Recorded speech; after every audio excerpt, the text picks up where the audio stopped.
Hey everyone, Lori Appleby, Radical Living Master Coach here, and I wanted to talk to you about a question I had over the weekend a few times. And this is, why would we want to do the inner work? Why is it so important, this shadow work that you hear about?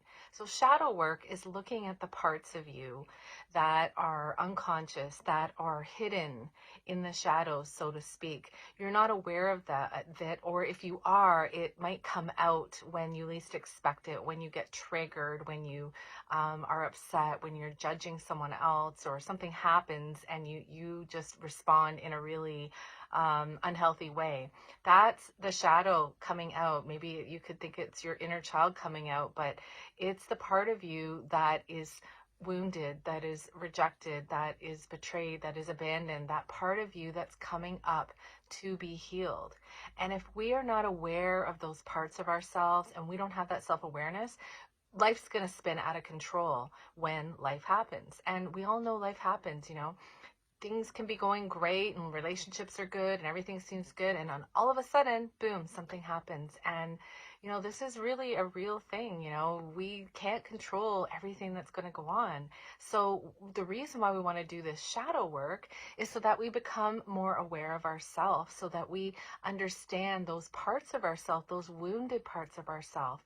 And when we can have an understanding and be aware of them, then when the shit hits the fan, we can be more in control. We can work through it. We know, oh, look at, I am being triggered. I am upset about this thing. Look at, why am I acting this way? Why did I respond that way? Why did I, because we do it very unconsciously.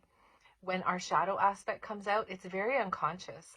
And so when you are aware and you have done the inner work, and it doesn't end, it's really a practice, but the more aware you are, then you're able to respond, you're able to reflect and see what's going on, what part of me is looking for something, love, acceptance, to be seen or heard possibly.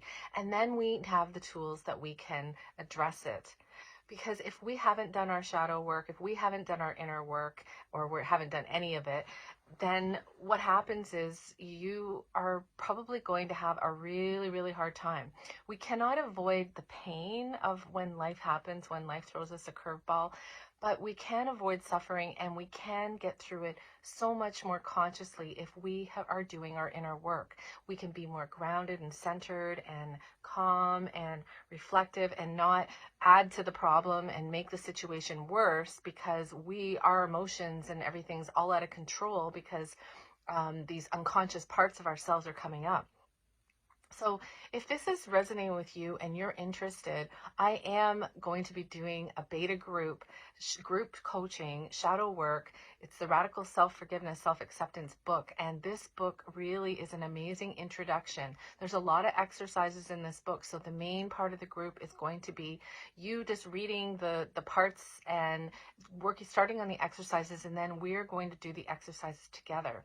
And so if this is something that you've been thinking about, or you've been hearing about, or you're getting that nudge, or you're liking those posts that say you do the inner work, but you're not actually doing the inner work, then please take a look at the offering I have. We're starting at the end of September. This is at an amazing price because I'm looking for feedback, and this is designed to keep you accountable, to keep you consistent, so that you can really get to know all parts of yourself and you can heal. And when you can know more parts of yourself and start on the healing journey, when everything falls apart or something happens in someone else's life, you are grounded and you are ready and able to be a support to someone because your emotions haven't gone out of control because you are doing the work. So let me know if you have any questions. Take a look, and my website is ourpurposefuljourney.com. Thank you.